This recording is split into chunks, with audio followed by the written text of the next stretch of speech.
السلام علیکم ڈاکٹر صاحب، آج پورے ملک میں ویلنٹائنس ڈے منایا جا رہا ہے. 14 فروری کو محبت کا دن کہا جاتا ہے. تو میں گاندھی صاحب سے پوچھنا چاہ رہی تھی کہ روشن خیالی کو ذہن میں رکھتے ہوئے کیا انسان اپنے شوہر کو، اپنی بیوی کو یا اپنی کسی فیانسی کو اس طرح کا کوئی گفٹ دے سکتا ہے؟ کیا ویلنٹائنس ڈے منانا جائز ہے؟ دیکھیے، جتنے تہوار ہیں یہ قوموں کے ہاں موسموں کے تغیر سے پیدا ہوتے ہیں، تاریخی روایات سے پیدا ہوتے ہیں، آب و ہوا سے پیدا ہوتے ہیں. ان کے پیدا ہونے کے بے شمار اسباب ہیں. ہم جب ہندوستان میں آئے تھے مسلمان کی حیثیت سے تو یہاں بھی کچھ تہوار تھے. ان تہواروں کو بھی ہم نے اختیار کیا، بعض کو اختیار کیا، بعض کو اختیار نہیں کیا. اب دنیا ایک بین الاقوامی گاؤں بنتی چلی جا رہی ہے. اس وجہ سے جو تہوار جگہ جگہ منائے جا رہے ہیں، میڈیا کی وجہ سے ان کے اثرات ہم تک بھی پہنچ رہے ہیں.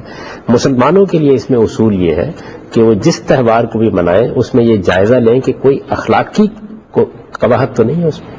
یعنی مسلمان کہتے کس کو ہیں؟ وہ جو اپنے قلب کو، اپنے دماغ کو، اپنے دل کو پاکیزہ رکھتا ہے. یہ پاکیزگی ہے جس کو ہدف بنانا چاہیے. تو اس پاکیزگی کے اصول ہر حال میں مرہوز رہیں گے. اسلام کا، دین کا مقصد یہ ہے کہ وہ ہمارے نفس کی تہذیب کرے، ہمارا تزکیہ کرے.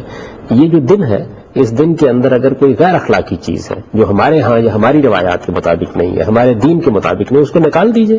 اس کے بعد اگر آپ اس تہوار کو منانا چاہتے ہیں تو پھر اس پر دین کو کوئی اعتراض نہیں ہوگا. یعنی ہمیشہ ہر چیز کا جائزہ جب بھی آپ اسے اختیار کریں، جب بھی آپ اسے اپنائیں، اپنی تہذیبی روایات اور اپنے دین کی روشنی میں لے لیجئے. یہاں صورتحال یہ نہیں ہوگی کہ اگر کوئی چیز غیروں کی طرف سے آئی ہے تو وہ ممنوع ہو جائے گی. نہیں، یہ دیکھا جائے گا کہ جو چیز آئی ہے اس میں کوئی اخلاقی قباحت تو نہیں ہے، اس میں دین کے کسی اصول سے انحراف تو نہیں کیا گیا. تو اگر فرض کر لیجئے کہ آپ اپنی ماں کو محبت کے اظہار کے لیے پھولوں کی ایک شاخ پیش کر دیتے ہیں، یا بیوی کو پیش کرتے ہیں، یا بہن کو پیش کرتے ہیں، یا کسی عزیز دوست کو پیش کرتے ہیں، یا اس سے آگے بڑھ کے دیکھ لیے اپنی مگیتری کو بھیج دیتے ہیں کوئی، تو یہ چیزیں تو ہمارے ہاں پہلے سے موجود ہیں، ان میں کوئی ایسی چیز نہیں. لیکن اس سے آگے بڑھ کر اگر کوئی اخلاقی حدود سے تجاوز کیا جاتا ہے یا ایسے معاملات کیے جاتے ہیں جو ہماری تہذیبی روایت کے منافی ہیں، ہمارے دین کے منافی ہے، تو یہ چیز قابل مواخذہ ہے.